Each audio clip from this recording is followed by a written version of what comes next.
Hi guys, welcome to another episode of the Independent Brokerage with Roundtable Realty. I am Howard Flashen, the broker and owner of Roundtable Realty. And I'm Erin Salem, Director of Marketing Director for Roundtable Realty. Two directors. Two. Mm-hmm. Yep. How are you? I'm great. How are you? I'm awesome. Yeah, that's good. I'm glad to hear that. I wanted to talk about some things. Thank today. goodness. Yeah. We would have nothing to do if you didn't. So there's actually another part of our business that a lot of people don't know about. Okay. Yeah. What is it? Property management. Oh, yeah! We do property management. Yes. We do. With the amazing Tiea Vincent. We do. And Tiea Vincent is incredible. You know, she's a master property manager. Which I didn't know was a thing until I met Tiea. It is. I thought she made it up. And then I Googled it, and it's an actual designation. It is. That very few people have. That's right. Yeah. It's a hard road to get that. Yeah. And one of the things that I just wanted to talk about and be so thankful for is that it is such a tough job. Yo, I couldn't do it. There are people that have to leave their homes. Right. And that is just so tough for me it's to imagine emotionally doing that. draining. And, I could never. Right. And so the point of this topic that I wanted to bring up to you is how lucky are we that we have someone who can handle that, because I couldn't do it. I couldn't do it. You and I would just let everyone stay anywhere they were in any home that we were managing, and then we would say it was fine if you never pay rent ever. And I do that. I've done that. You have? Yeah. I actually was managing when I first dabbled in it, and I managed a couple people in a house. Or managed a house with some people in it, and they couldn't pay, and you were just like, that's all right. It's all right. We'll work it out. Yeah. Yeah. So of course we turned those houses over to Tiea. Right. Well, and she has an amazing ability she's a brilliant communicator. She's really kind, very forthcoming. She makes things really easy. Oh, good morning. Hi. But she's also willing to tell the truth. You know, honestly, hey, listen, if you can't, you can't. That's okay, but you can't stay here. Yeah. She's pretty amazing.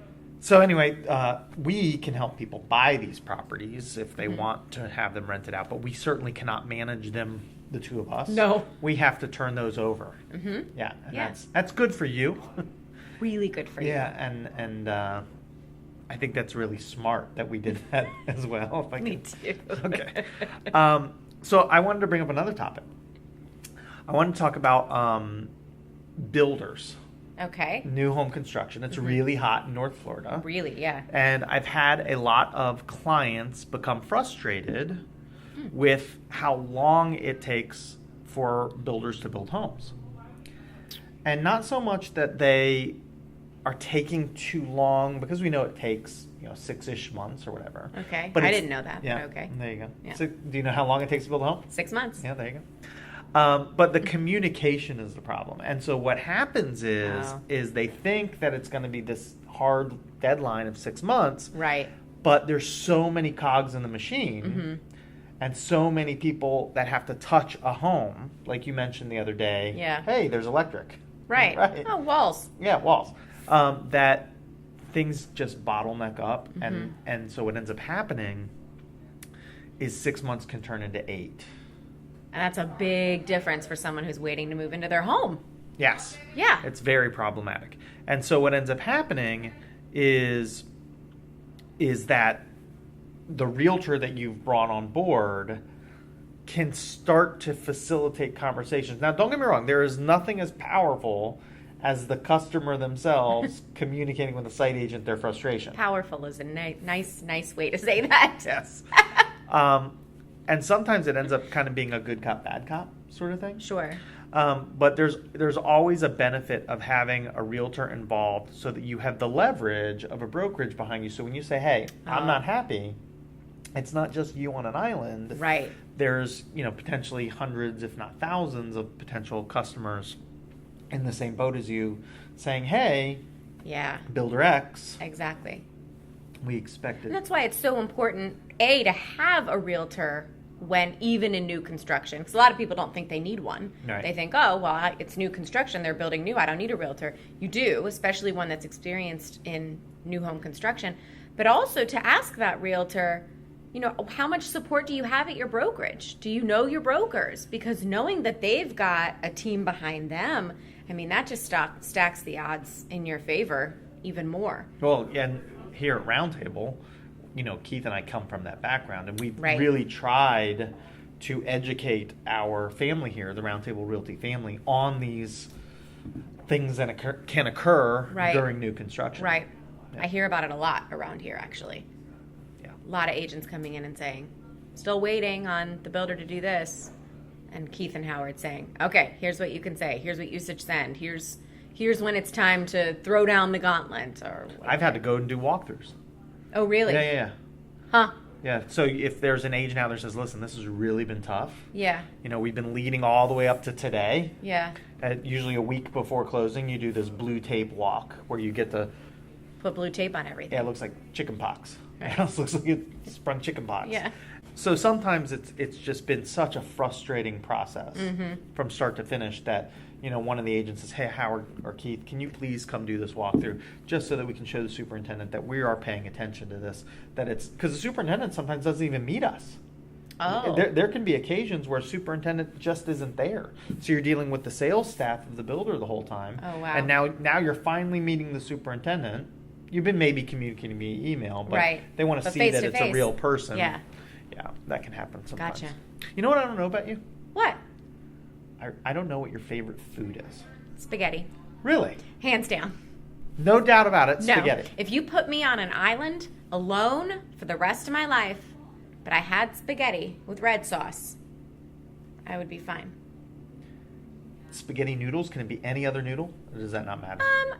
I prefer long to short noodles, Okay. but fettuccine, angel hair, thin spaghetti, Red sauce. red sauce. Meat?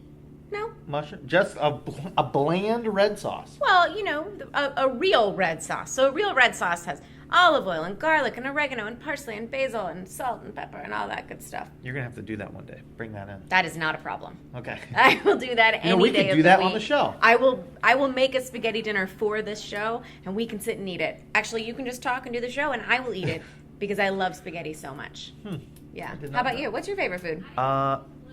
I like crab legs. Is that a food? Yeah, it is. Okay. I didn't know if you consider I've it. just never. When you say what's your favorite food, it's one of like 5 things. So it never occurred to me that anyone would ever say crab legs. Is that uncommon? Yeah, I would say for a favorite food. Yeah, I love crab legs. They're delicious. Right? I'm just saying, I've never heard anyone say that was their favorite food. So, what's your favorite place in Jacksonville to get crab legs? It's really hard. Yeah. That's really tough. It Because is. here's the thing. Crab legs as like a pound of crab legs is very expensive at restaurants. That's right. Right? It is. So you basically have to go to an all-you-can-eat buffet. Yes, and I know which one you like. I do like that one Yeah. at the Ramada Inn, but my wife doesn't think she can get the correct value for as much as she eats. Oh, well, it's a buffet, right? Right. So if you're not a big eater, I'm 5 feet tall. Buffets make money on me. That's really interesting. Yeah. Well, I do know that occasionally our local grocery stores, Publix and Winn-Dixie and all that, they do have crab leg sales. So the next time that happens, I'm going to grab you a couple of pounds, bring them into the office. And we can do that with your spaghetti. That's right, crab legs and spaghetti. This place will smell great. Horrible. Finally, I want to end with, I don't know if you knew this. Okay. I don't know if you knew what I'm about to say. I can't wait. Okay. Did you know that we have one of the number 1 tourist destinations in the Southeast? Mm-hmm. I should say a top 10, not number 1. Yeah. And actually, by the way, that's not citable. I don't know where I get that statistic from, but I think it's true. I'm pretty sure it actually is true because I think I know what you're talking about. St. Augustine? Yeah. You knew that? Yeah. Dang it. Yeah. Thought I was going to surprise you. No, but that is true. And it always surprises me when I walk St. Augustine. If my family says, oh, let's go down to St. Augustine for the day. Because it is a fun day to just walk the shops and get the ice creams and the fudge and the popsicles and the great food and all the shopping.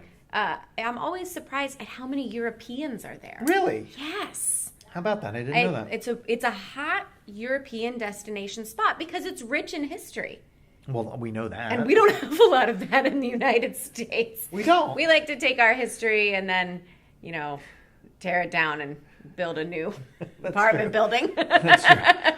But yeah, so St. Augustine is really nearby, and it's kind of becoming like this really great place to be and cultural. We've got the fort there, which is so great place cool. to have a picnic and all that sort of stuff. So, as a destination for people to come to St. Johns County, St. Augustine is a draw. And I didn't know how much of a draw, but looking it up, I was surprised by it. Yeah, I'm always surprised at the amount of tourists there, but it's a hot spot. Me and my wife were married in St. Augustine. I did not know that. Yep. At the Oldest House Museum. We were married there. Cool. Yep. And that was how many years ago? Oof.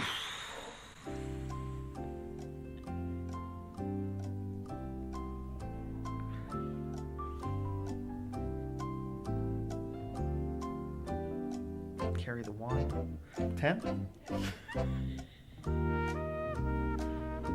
Could be 10. Could be. Not sure. Oh, dear me. I'm in trouble now. Thank you for tuning in to this episode of The Independent Brokerage with Howard. And Erin. We'll see you soon. If this comes back, I may not be alive. we may not have another episode of this show. This could be it. It was nice knowing you.